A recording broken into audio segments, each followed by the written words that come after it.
dono de algo é preciso comprar ou ganhar este bem, certo? Nem sempre.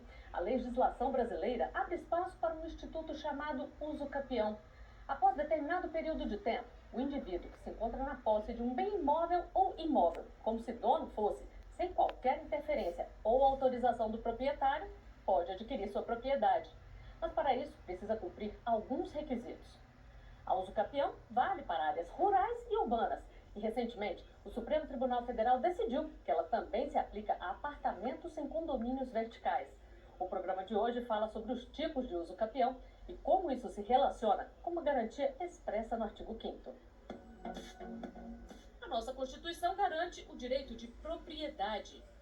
Sobre esse tema, eu converso via Skype com o advogado Flávio Tartucci, que é professor de Direito Civil, e com o advogado Júlio César Sanches, especialista em Direito Imobiliário e professor do mesmo tema.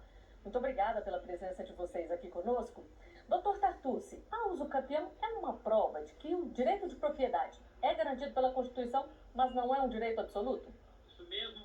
Primeiramente, é uma grande honra voltar aqui à TV Justiça depois de alguns anos. Sim, sem dúvida, o direito de propriedade, desde a sua origem romana, se afirma que ele não é um direito absoluto. E no caso da nossa Constituição, a nossa Constituição atrela o direito de propriedade, o direito fundamental à propriedade, à sua função social. E a uso capião, há tempos, no campo do direito civil, uma forma de efetivação dessa função social. E esse é um instituto muito usado, doutor Júlio César? O uso capião é uma ação atualmente muito utilizada no Brasil, a partir até do reconhecimento da 5ª Jornada de Direito Civil a respeito do direito autônomo. A posse atualmente é considerada um direito autônomo. Hoje, a 5ª Jornada de Direito Civil, do enunciado 492, ela, de fato, ela classifica a posse como um direito autônomo e também a doutrina como a posse um direito sui generis, né? Então, realmente, a partir disso, do reconhecimento, aumentou-se o número de ações de uso capião e também o procedimento do cartório, conforme o provimento 65. E quais são os requisitos aí para se configurar e pedir a uso capião? O uso capião nós temos que pensar em 3 requisitos. A posse, que seria o lapso temporal. Lembrando que no Brasil hoje nós temos mais de 36 espécies de uso capião, muitos conhecidos, outros não tanto, mas a posse é um requisito previsto em qualquer modalidade de uso capião. Quando falo da posse, é o primeiro requisito. O segundo requisito seria a posse mansa e pacífica, que inclusive tem discussões jurisprudenciais doutrinárias. E o terceiro requisito é o animus domini, sem juridiquez, né? Seria a alma de dono, né? O sujeito ele tem que se enxergar como o verdadeiro proprietário. Então, esses 3 requisitos são os requisitos fundamentais e previstos em qualquer ação de uso capião ou requerimento de uso capião. E cada espécie tem o seu requisito próprio, mas esses seriam os 3 requisitos gerais a qualquer uso capião. Doutor Tartucci, como a gente falou, tem a uso capião urbana e a rural. Qual é a diferença entre elas? Bem, a primeira distinção entre as duas modalidades, tanto pela Constituição como também pelo Código Civil, diz respeito à localização. Porque no caso da uso capião, chamada também de capião agrária, a uso capião rural, o imóvel precisa estar localizado na zona rural e ter no máximo uma metragem de 50 hectares. Por outra via, no caso da uso capião urbana, o imóvel está em zona urbana, tendo no máximo 250 metros quadrados. E no primeiro caso também da uso capião rural, há necessidade de desenvolvimento de uma atividade agrária, agricultura, pecuária, extrativismo, seja pelo próprio ocupante, seja por seus familiares. Então temos essas distinções que dizem respeito à localização, à metragem e também o desenvolvimento de atividades no imóvel.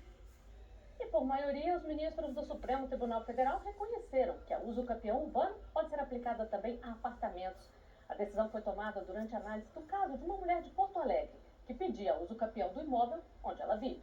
O imóvel foi financiado por outra pessoa que não conseguiu pagar o financiamento. O banco iniciou o processo de venda do apartamento, mas a moradora entrou na justiça para se tornar proprietária do bem. A análise do pedido dela foi negada em primeira e segunda instâncias, sob o argumento de que não há previsão jurídica para esse tipo de imóvel no artigo da Constituição Federal que trata da uso capião urbana. Para a maioria dos ministros do STF, O artigo 183 da Constituição Federal não distingue qual tipo de imóvel se enquadra na usucapião urbana. Além disso, há requisitos constitucionais que garantem a manutenção de moradias de até 250 metros quadrados. O julgamento no plenário virtual, no entanto, não reconheceu o direito da moradora, somente determinou que pode haver uso capião de apartamentos. Doutor Júlio Sanches, a decisão do Supremo reconhece a possibilidade de pedido de uso capião também em apartamentos. Antes disso, havia muita divergência aí nesse sentido? Muita divergência, muita contradição, mas de fato a decisão realmente ela é correta, porque o Instituto Uso Capião não existe uma distinção em relação à espécie do imóvel. Sendo bem móvel ou imóvel, também cabe uso capião para bens móveis, então é perfeitamente possível fazer uso capião sem qualquer distinção. Inclusive, nós temos diversas decisões atualmente também de vaga de garagem. Então, o uso capião é um instituto que você consegue usufruir para transformar a posse em domínio, registro, ou ainda sanar vícios registrais.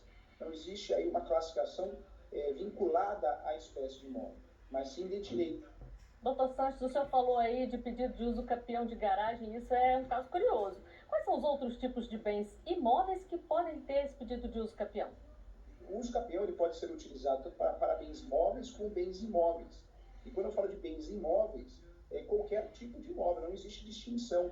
A lei ou o próprio instituto não classifica um determinado imóvel para que seja feito uso capião.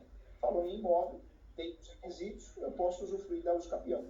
Doutor Tartucci, como regularizar aí um imóvel que é fruto de uma ação de pedido de uso capião? Quais são os documentos necessários para se propor ações desse tipo? Bom, primeiro a gente tem que verificar que existe uma diferenciação da ação de uso capião e também da uso capião extrajudicial, que foi tratada pelo Código de Processo Civil de 2015, incluindo a figura na Lei de Registros Públicos. Então, existe uma diferenciação da documentação. Basicamente, nós temos os documentos relacionados ao próprio imóvel, como, por exemplo, se houver, porque esse é um problema registral no Brasil, se houver a matrícula do imóvel, também as matrículas dos confrontantes, e dependendo da figura, por exemplo, na uso capião ordinária, em que se exige justo título e boa-fé, algum documento que comprove esse justo título ou boa-fé, e geralmente se utiliza na prática, por exemplo, um compromisso de compra e venda. Um compromisso de compra e venda que pode ter sido registrado ou não registrado na matrícula do imóvel. Então, existe uma questão de documentos que a legislação prevê, seja a legislação que trata das modalidades do Código Civil, seja a legislação processual, como é a Lei de Registros Públicos, que elenca ali até a ata notarial para se fazer a comprovação dos requisitos da posse. E esse é um processo demorado? Processo, a ação de uso capião